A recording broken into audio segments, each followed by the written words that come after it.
Friends, आज की short analysis में हम डिस्कस करेंगे निफ्टी 50 इंडेक्स के ऊपर। और दोस्तों, मुझे रेगुलर बेसिस पे रिक्वेस्ट आती रही थी निफ्टी और बैंक निफ्टी पे डेली रिक्वेस्ट अपडेट करूँ, डेली मार्केट में क्या होता है वो मैं अपडेट करूँ। तो मैं ज़रूर ट्राई करूँगा फ्रेंड्स, में अगर मुझे अच्छा रिस्पांस मिला। मैं जनरली डेली टाइम फ्रेम की ही चार्ट एनालिसिस करता हूँ, लेकिन अगर मुझे कुछ भी अगर लोअर टाइम फ्रेम में 1 आवर तक भी मैं जाऊँगा और उसमें कुछ भी ब्रेकडाउन या ब्रेकआउट मिला तो मैं आप लोगों से ज़रूर पोस्ट करता रहूँगा फ्रेंड्स। और हमने प्रीवियस वीडियो में निफ्टी 50 के अंदर देखा था कि मार्केट एक बहुत बड़ी रेंज के अंदर ट्रेड कर रहा है, और रेंज भी वो शिफ्ट कर रहा है हायर हाइज की तरफ, यानी अपसाइड स्लोपिंग चैनल की तरफ शिफ्ट कर रहा है। शायद तुमको अभी समझ में नहीं आएगा, लेकिन मैं चार्ट पैटर्न में वो ड्राइंग डाल के दिखा देता हूँ तो आपका डाउट क्लियर हो जाएगा। दोस्तों, अगर आप देखो ना तो ये मैंने ओपन करके रख दिया, और ये आप क्लियरली यहाँ पर देख सकते हो कि यहाँ पर हमने यहाँ पर निफ्टी 50 के अंदर दो पैरेलल, मतलब निफ्टी 50 बहुत बड़ी दो पैरेलल चैनल में ट्रेड कर रहा है। अब वो पैरेलल चैनल में भी दोस्तों वो अपसाइड स्लोपिंग चैनल में ट्रेड कर रहा है, हायर हाइज मारता हुआ, और लोअर लोज भी है वो हायर साइड पे शिफ्ट होते होते वो अपसाइड जाते जा रहा है, अपसाइड ट्रेड कर रहा है। लेकिन दोस्तों, जब यहाँ पर एक बहुत बड़ी कैंडल ब्रेकआउट हुई थी तब मैंने क्लियरली बोला था कि एक चीज़ है जो मार्केट को परेशान करेंगी। और निफ्टी हाई मारा था, सब लोग बहुत खुश थे, सही है, सेलिब्रेशन होना भी चाहिए। लेकिन मैंने बोला था कि यहाँ से पीछे से एक यहाँ पर है ना, ये एक स्लोपिंग अपसाइड रेजिस्टेंस लाइन है, ये मार्केट को प्रेशर देंगी। अगर इसके ऊपर सस्टेन हो के सपोर्ट लेकर फिर निकलता तो बहुत बड़ी तबाही होंगी अपसाइड में, मैंने बताया था। और इसके अपसाइड के टारगेट मैंने बताया था 25,000 तक के है। लेकिन अनफॉर्चुनेटली क्या हुआ कि यहाँ पे उसने पैरेलल चैनल को तो ब्रेक कर दिया और मार्केट को सब लोग को मतलब बना दिया अपसाइड, बाय कर दो, ये कर दो। और फिर देखो दोस्तों, यही चैनल ने फिर उसको रेजिस्टेंस दिया, और वो जो कैंडल थी, ब्रेकआउट कैंडल दोस्तों ग्रीन कलर का, उसका जो उसके नीचे क्लोजिंग बेसिस पे क्लोज होकर लोगों का स्टॉप लॉस खा गई। अभी दोस्तों निफ्टी 50 में डरने की बात नहीं है। निफ्टी 50 सेल ऑन राइज वाला मार्केट में नहीं है। वो एरिया कब आएगा? जब निफ्टी 50 ये लेवल के नीचे ब्रेक होगा। यहाँ पर दोस्तों आप लोगों को तीन लो मिलते होंगे। देखो, एक लो यहाँ पर है, एक लो यहाँ पर है, और एक लो यहाँ पर है।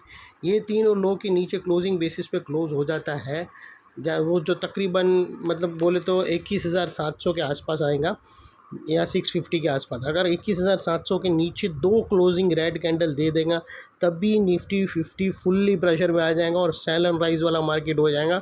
फिर ज़्यादा करके फोकस करना चाहिए सेल के ऊपर। लेकिन जब तक वो एरिया नहीं आएगा तब तक डरने की कोई भी ज़रूरत नहीं है। इसमें हायर हाइज अपसाइड में मेंटेन है, और इसका जो जीपीएस है वो बाई साइड पे है, तो डरने की ज़रा भी ज़रूरत नहीं है।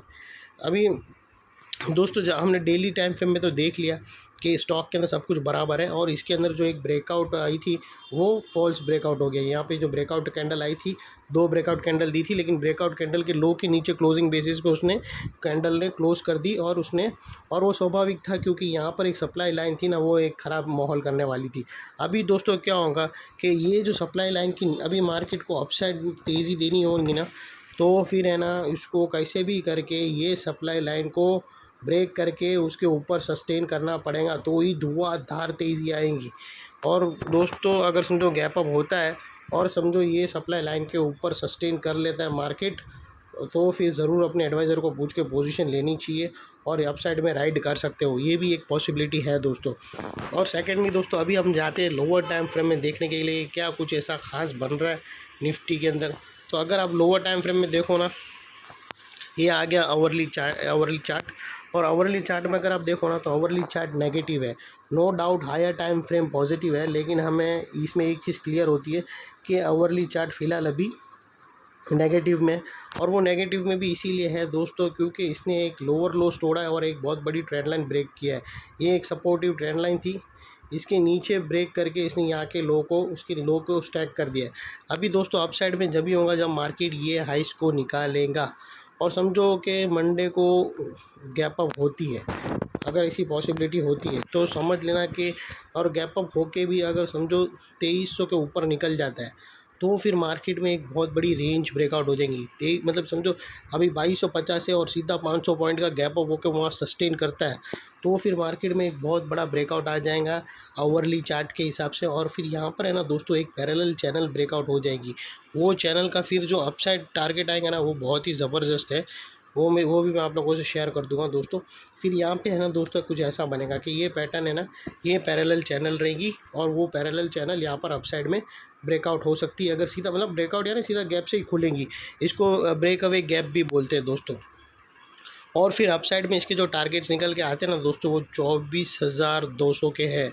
और फिर याद रखना दोस्तों, मैंने अभी आपको डेली के टाइम फ्रेम में बोला था कि अगर ऐसा होगा ना, तो मैंने क्लियरली बोला था कि वो जो एक स्लोपिंग सप्लाई लाइन थी जो ऐसा सामने से आ रही थी, जिसने स्टॉप लॉस कराया था, उसके ऊपर सस्टेन हो जाएंगी और बहुत बड़ा ब्रेकआउट आएगा। और इसके 2400-200 के बाद भी बहुत स्टॉक आगे जाने वाला है। पहला टारगेट तो इसका 2400 रहेगा, 2400, 200, 400 तक का भी आवरली टाइम फ्रेम को बता रहा हूँ। आवरली टाइम फ्रेम के हिसाब से 24,200 तक के टारगेट्स आएंगे, लेकिन उसके लिए ज़रूरी है स्टॉक को इसके ऊपर क्लोजिंग करना दोस्तों। और जब तक ये इसके नीचे हैं और अगर समझो गैप अप नहीं हुआ और नॉर्मल स्टार्ट हुई, तो फिर ये जो सप्लाई लाइन है ना, ये जो हमारा ट्रेंड लाइन जो इसने ब्रेक किया, वो एक रेजिस्टेंस का काम करेंगे और उसको नीचे धकेलने का कोशिश करेगी। तो ये थी एनालिसिस दोस्तों, आप लोगों को इजी तरीके से समझा दियो। अच्छी लगे तो प्लीज़ मेरे चैनल को लाइक शेयर सब्सक्राइब करना, मोटिवेट करना, ताकि मैं और भी ऐसे video back to back regular basis पे आप लोगों के लिए बनाता रहूँ फ्रेंड्स। Thank you.